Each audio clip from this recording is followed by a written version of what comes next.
আসসালামু আলাইকুম। ট্যাংরা মাছ দিয়ে পাতলা একটা ঝোলের রেসিপি আপনাদের সাথে শেয়ার করব। এই পাতলা ঝোলটা খেতে কিন্তু দুর্দান্ত হবে আর খেতে কিন্তু খুবই ভালো লাগে। চলুন তাহলে শুরু করি সেই মজাদার রেসিপিটা। এখানে আমি ট্যাংরা মাছগুলো খুব ভালোভাবে ধুয়ে নিয়েছি। আর এটা কিন্তু রান্না করার আগে আপনারা কিন্তু একটু লবণ দিয়ে মেখে রাখবেন, তাহলে কিন্তু মাছের ভিতর লবণটা খুব ভালোভাবে ঢুকে যাবে। মাছটা কিন্তু একদম তেলে ভরপুর ছিল, দেখতেই পাচ্ছেন। মাছটার পেটে কিন্তু অনেক তেল আছে, এই জন্য আমি মাছটা কিন্তু ভেজে নেব না। আর মাছটা রান্না করব সরিষার তেল দিয়ে। এখানে আমি দিয়ে দিলাম পরিমাণ মতো সরিষার তেল আর দিয়ে দিলাম পেঁয়াজ। পেঁয়াজটা খুব মিহি করে কুচি করে নিয়েছি। পেঁয়াজটা তেলের ভিতরে একটু ভেজে নেব, যাতে কাঁচা পেঁয়াজের গন্ধটা সরে যায়। এখন আমি এখানে দিয়ে দিব টমেটো। আমি দুটো টমেটো কেটে নিয়েছি। দিয়ে দিলাম লবণ, দিয়ে দিলাম একটু আদা রসুনের পেস্ট। ভালোভাবে কিন্তু একটি কষিয়ে নিতে হবে। এখন আমি এখানে দিয়ে দিব একটু হলুদের গুঁড়ো, একটু ঝালের গুঁড়ো, আর দিয়ে দিব 2 চা চামচ মতো ধনের গুঁড়ো।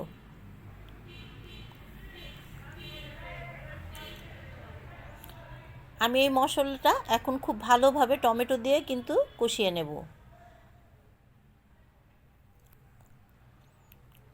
মশলা কষানোর জন্য দিয়ে দিলাম একটু পানি।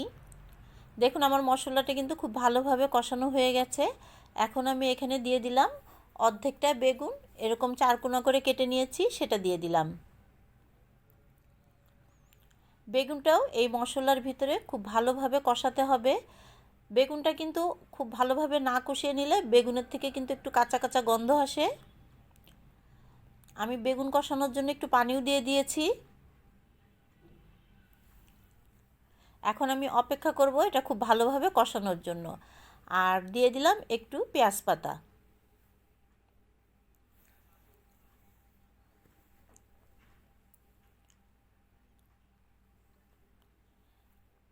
আমার কিন্তু তরকারি মশলা খুব ভালোভাবে কষানো হয়ে গেছে। এখন আমি এখানে দিয়ে দেব সেই মাছগুলো।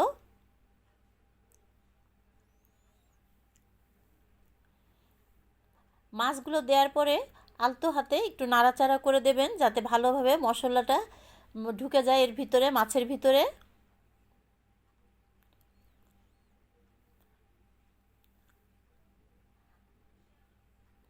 দেখতেই পাচ্ছেন আমি কিন্তু খুব আলতো হাতেই কিন্তু মাছটা নাড়া দিচ্ছি।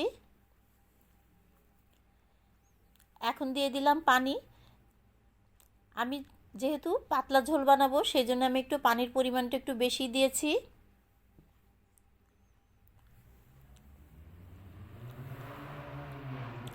এখন দিয়ে দিলাম কয়েকটা কাঁচামরিচ আর দিয়ে দিলাম 1 মুঠ ধনের পাতা। ঝটপট হয়ে গেল ট্যাংরা মাছের ঝোল। খুব সহজ সুন্দর এই মাছের রেসিপিটা। কেমন লাগলো? দেখতেই পাচ্ছেন আমার মাছের ঝোলটা কিন্তু যথেষ্ট পাতলা রেখেছি আর খেতে কিন্তু দারুণ সুস্বাদু। রেসিপিটা ভালো লাগলে একটা লাইক, একটা কমেন্ট করে দেবেন। দেখা হবে পরবর্তী কোনো একটা রেসিপি নিয়ে।